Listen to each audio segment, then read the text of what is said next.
శ్రీ మహాగణాధిపతయ నమః.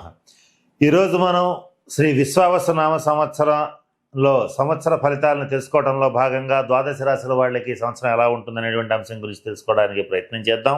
దాంట్లో భాగంగా ఈ సంవత్సరం మకర రాశి వారికి ఎలా ఉంటుంది అనేటువంటి అంశం గురించి కాస్త పరిశీలిద్దాం. దీంట్లో మకర రాశి అనగానే ఉత్తరాషాఢ నక్షత్రం 2, 3, 4 పాదాలు, శ్రవణ నక్షత్రం 1, 2, 3, 4 పాదాలు, ధనిష్ట నక్షత్రం 1, 2 నక్షత్ర పాదాల్లో జన్మించిన వాళ్ళందరినీ కూడా మనం మకర రాశి జాతకుల కింద పరిగణిస్తాం. ఈ సంవత్సరం విశ్వావసునామ సంవత్సరంలో ఒక ప్రత్యేకత ఉంది. అదేమిటంటే ఈ సంవత్సరం అధిక భాగం త్రిగ్రహ, చతుర్గ్రహ, పంచగ్రహ కూటములు వస్తున్నాయి. 9 నెలల పాటు ఎక్కువగా ఈ గ్రహ కూటములు సంభవించడం అనేటువంటిది జరుగుతోంది. దీనితో పాటుగా విశ్వావసునామ సంవత్సరం కాలసర్ప దోషంతో మొదలవుతోంది. అలాగే షష్టగ్రహ కూటమితో కూడా ఈ విశ్వావసునామ సంవత్సరం అనేటువంటిది మొదలవుతోంది. దీనికి తోడుగా ఏర్పడుతున్నటువంటి గ్రహణాలు కూడా ప్రధానమైనటువంటి పాత్రని పోషిస్తున్నాయి. అలాగే ప్రధాన గ్రహాలైనటువంటి శని, రాహు, కేతువులు, గురుడు ఈ సంవత్సరం వారి వారి స్థానాల్లో మార్పు చెందడం అనేటువంటిది కూడా ప్రధానమైనటువంటి ఫలితాలని నిర్దేశిస్తోంది. ఈ సంవత్సరం మొదలవడంతోనే మకర రాశి వారికి ఏలినాటి శని ప్రభావం అనేటువంటిది వెళ్ళిపోతోంది. ఏలినాటి శని దాదాపుగా 7.5 సంవత్సరాల పాటు మకర రాశి వాళ్ళకి అనేక రకాలైనటువంటి ఇబ్బందులను కలిగించింది. అటువంటి ఏలినాటి శని వెళ్ళిపోవడం అనేటువంటిది మకర రాశి వాళ్ళకి అత్యంత శుభప్రదమైనటువంటి పరిణామంగా చెప్పవచ్చు. రాశ్యాధిపతి అయినటువంటి శని గత 7.5 సంవత్సరాల్లో అధిక భాగం మకర రాశి వారి విషయంలో అనేక రకాల ఇబ్బందుల్ని కలిగించడం జరిగింది.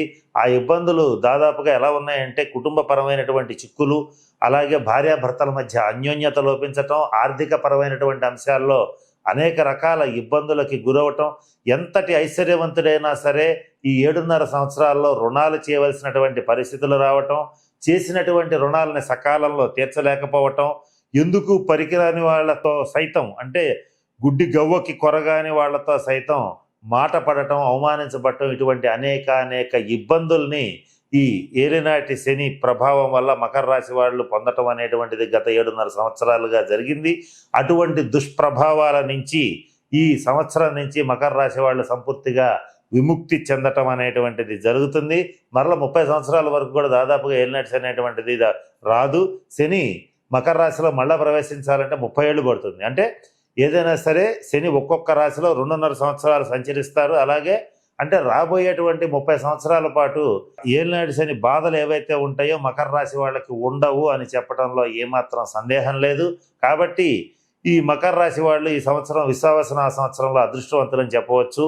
ఎక్కువ భాగం ఇబ్బందుల నుంచి బయటపడతారు. ఇందాక గతంలో జరిగినటువంటి ఇబ్బందులన్నింటినీ మకర రాశి వాళ్ళకి ఎందుకు గుర్తు చేయటం జరిగింది అని అంటే, ఆ ఏవేవైతే నేను గుర్తు చేశానో ఆ ఇబ్బందులు మకర రాశి వాళ్ళు వాళ్ళ వ్యక్తిగత జన్మజాతక రీత్యా అన్నీ అనుభవించడం జరగదు. వాళ్ళకి శని యొక్క కారకత్వాన్ని బట్టి, వాళ్ళ జన్మ లగ్నాన్ని బట్టి ఇందాక చెప్పినటువంటి బాధలు పట్టడం అనేటువంటిది జరుగుతుంది. వాటి నుంచి సంపూర్తిగా ఈ సంవత్సరం ఈ మకర రాశి వాళ్ళందరూ బయటపడటం అనేటువంటిది జరిగి తీరుతుందని చెప్పడంలో ఏమాత్రం సందేహం లేదు. ఇకపోతే ఈ మకర రాశి వాళ్ళ విషయంలో కొద్దిగా గమనించవలసినటువంటి అంశం ఏంటంటే, ఈ సంవత్సరం ప్రతి పనిని కూడా చక్కగా పట్టుదలతో పూర్తి చేస్తారు.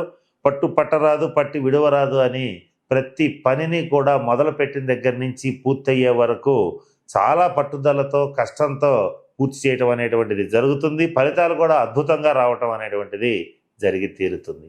ఇకపోతే తృతీయ స్థానంలో ఉన్న శనిగ్రహ సంచార రీత్యా చక్కగా సాహసోపేతమైనటువంటి నిర్ణయాలు తీసుకుంటారు. మీరు ఏ పని చేపట్టినా కూడా 3వ స్థానంలో సంచరించేటువంటి శని మీకు సంపూర్ణ శుభ ఫలితాలని ప్రసాదిస్తాడు. 3, 6, 11 స్థానాల్లో శని సంచరించేటప్పుడు అత్యంత శుభ ఫలితాలని గోచార రీత్యా ఇస్తాడనేటువంటిది జ్యోతిష్శాస్త్ర వాక్యం. కనుక 3వ స్థానంలో సంచరించేటువంటి శనిగ్రహ సంచార రీత్యా ముఖ్యంగా మకర రాశి వాళ్ళకి అధిక భాగం శుభ ఫలితాలు ఎందుకుంటాయంటే, రాశ్యాధిపతి అయినటువంటి శని శుభ ఫలితాలు ఇవ్వటం అంటూ మొదలు పెడితే, రాజయోగం ఇవ్వటం అంటూ మొదలు పెడితే దానికి ఎదురుండదు. అటువంటి మంచి విజయ అవకాశాలని మకర రాశి వాళ్ళు అందిపుచ్చుకోవటం అనేటువంటిది జరుగుతుంది. ఇక ఈ మకర రాశి వారు ఎవరైతే ఉంటారో, వివాహ ప్రయత్నాలు చేసేవాళ్ళు ఎవరైతే ఉంటారో వాళ్ళు కొంచెం ఈ సంవత్సరం ప్రథమార్థం వరకు కూడా మీరు మంచి సంబంధాల కోసం ఎదురు చూడవలసి ఉంటుంది. అంటే మొదటి 6 నెలలు అంత అనుకున్నటువంటి సంబంధాలు రావు. తర్వాత 6 నెలలు మొత్తం ఈ సంవత్సరంలో విశ్వావసనామ సంవత్సరంలో ఈ ఏప్రిల్ నుంచి మళ్ళీ వచ్చే ఏప్రిల్ వరకు లెక్కేసుకుంటే మొదటి 6 నెలలు అనుకూలమైనటువంటి సంబంధాలు రావు, వస్తాయి కానీ అంత అనుకూలంగా ఉండవు. ద్వితీయార్థంలోనే వివాహ ప్రయత్నాలు సఫలీకృతం అవుతాయి. శత్రువుల్ని సునాయాసంగా జయిస్తారు. కోర్టు తీర్పులు మీకు అనుకూలంగా వస్తాయి.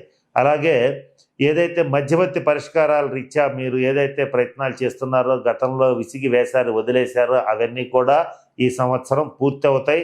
ఈ విషయంలో ఏమాత్రం ఆలోచించుకోవాల్సినటువంటి అవసరం లేదు. మకర రాశి వారు ఎవరైతే గతంలో అనారోగ్య సమస్యల రీత్యా బాధపడి ఉంటారో వాళ్ళకి ఈ సంవత్సరం నుంచి సంపూర్తిగా విముక్తి లభిస్తుంది. దీర్ఘరోగులు వాళ్ళ యొక్క రోగాల నుంచి ఉపశమనాన్ని పొందగలుగుతారు.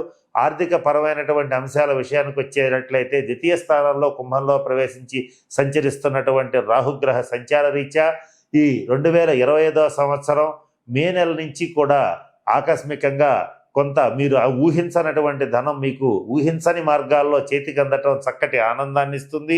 ఎంతో కాలంగా ఇక రాదు అని వదిలేసుకున్నటువంటి డబ్బు మీ చేతికి అందటం మీకు ఎంతో సంతోషాన్ని కలిగిస్తుంది. ఇకపోతే ఈ గురుడు తృతీయాధిపతి అంటే మకర రాశి నుంచి తృతీయ వ్యయాధిపతి అయినటువంటి గురుడు షష్ఠ స్థానంలో సంచరించడం వల్ల మీకు శత్రువుల మీద ఘన విజయం అనేటువంటిది లభిస్తుంది. అలాగే గతంలో చేసినటువంటి రుణాలన్నింటినీ తీర్చుకోగలుగుతారు. ఇకపోతే గురుగ్రహ అనుగ్రహం రీత్యా శత్రువులు లేకుండా అజాత శత్రువుగా మీరు పిలువబడతారు. అటువంటి మంచి పేరు ప్రతిష్టలు మీకు లభించటం అనేటువంటిది జరిగి తీరుతుంది. ఇకపోతే ఈ మకర రాశి వారికి మరొక ప్రధాన గ్రహమైనటువంటి కేతువు సింహరాశిలో అష్టమ స్థానంలో సంచరించటం వల్ల అప్పుడప్పుడు మీకు ప్రతి పనిలోనూ ఆటంకాలు రావటం, అలాగే మీరు ఊహించనటువంటి ఇబ్బందులు కలగటం అనేటువంటిది జరుగుతుంది. మీ ఆరోగ్య విషయంలో కంటే కూడా మీ జీవిత భాగస్వామి యొక్క ఆరోగ్య విషయంలో కొంచెం జాగ్రత్తగా ఉండాలి. మీ జీవిత భాగస్వామి ఆరోగ్యం అనేటువంటిది కొంత ఇబ్బంది పెట్టే అవకాశం గోచరిస్తోంది. ఇటువంటి ఇబ్బందులు తలెత్తినప్పుడు తప్పనిసరిగా రాహుకేతువులకు సంబంధించినటువంటి శాంతి పరిహార క్రియలను జరిపించుకునేటట్లయితే తప్పనిసరిగా మంచి శుభ ఫలితాలను పొందగలుగుతారు. మకర రాశి వారు ఎవరైతే విదేశీ ప్రయత్నాలు చేస్తుంటారో వాళ్ళకి విదేశీ ప్రయత్న ఫలితాలు అనుకూలిస్తాయి. అలాగే విదేశాల్లో ఉన్నటువంటి మకర రాశి వాళ్ళకి వీసా, గ్రీన్ కార్డు వంటివి కూడా అనుకూలించడం జరుగుతుంది. అది కూడా మీకు ద్వితీయార్థంలో మరిన్ని శుభ ఫలితాలు ఉంటాయి. అంటే ఈ మకర రాశి వారికి సుమారుగా అక్టోబర్, నవంబర్ నుంచి ఈ H1B వీసా, గ్రీన్ కార్డు వంటి ప్రయత్నాలు ఏవైతే చేస్తూ ఉంటారో అప్పుడు అనుకూలించడం అనేటువంటిది జరుగుతుంది. మొదటి ప్రయత్నంలో కొంత ఇబ్బందులు ఏర్పడతాయి. ఏది ఏమైనప్పటికీ కూడా మకర రాశి వాళ్ళకి ఆర్థిక పరమైన అంశాల్లో మంచి శుభపరిణామాలు గోచరిస్తున్నాయి. మకర రాశి పురుషుల కంటే మకర రాశి స్త్రీలకి అద్భుతమైనటువంటి శుభ ఫలితాలు ఉంటాయి. అలాగే మీరు ఈ సంవత్సరం స్థిర చరాస్తుల్ని అభివృద్ధి చేసుకోగలుగుతారు. అలాగే నూతన వాహన ప్రాప్తి అనేటువంటిది కలుగుతుంది. పుణ్యక్షేత్ర సందర్శన చేస్తారు. విదేశీ ప్రయాణం చేయాలనుకునేటువంటి మకర రాశి వాళ్ళకి ఈ సంవత్సరం అనుకూలమైనటువంటి కాలంగా చెప్పవచ్చు. ఇక సినీ, టీవీ రంగ కళాకారులకి అద్భుతమైనటువంటి రాజయోగం. అంటే ఈ సినిమా రంగంలో, టీవీ రంగంలో, మీడియా రంగంలో ఉండేటువంటి మకర రాశి వాళ్ళకి మీ ప్రాజెక్ట్స్ అన్నీ కూడా సూపర్ హిట్స్ అవుతాయి. అలాగే రాజకీయ నాయకుల విషయానికి వచ్చేటట్లయితే మకర రాశి వారికి అద్భుతమైన రాజయోగం ఉంది. ప్రజల్లో కానీ పార్టీల్లో కానీ మీదైనటువంటి పట్టు చూపించగలుగుతారు. మీ యొక్క ప్రాధాన్యత అనేటువంటిది నిలబెట్టుకోగలుగుతారు. అన్ని రంగాల వాళ్ళ కంటే కూడా, వ్యాపారస్తుల కంటే, ఉద్యోగస్తుల కంటే, మిగతా వాళ్ళ కంటే కూడా ఈ రాజకీయ నాయకులకే ఈ సంవత్సరం చాలా బాగుంది. మకర రాశి విషయంలో, మకర రాశి రాజకీయ నాయకుల విషయంలో అద్భుతమైన శుభ ఫలితాలని పొందుతారు. కనుక నేను చెప్పినటువంటి అన్ని అంశాలు దృష్టిలో పెట్టుకుని రాహుకేతువులకు సంబంధించినటువంటి శాంతి పరిహార క్రియలను జరిపించుకొని ఈ మకర రాశి వారు మరిన్ని శుభ ఫలితాలను పొందాలని, పొందుతారని మనస్ఫూర్తిగా పరమేశ్వరుని ప్రార్థిస్తూ సెలవు తీసుకుంటున్నాను. స్వస్తి.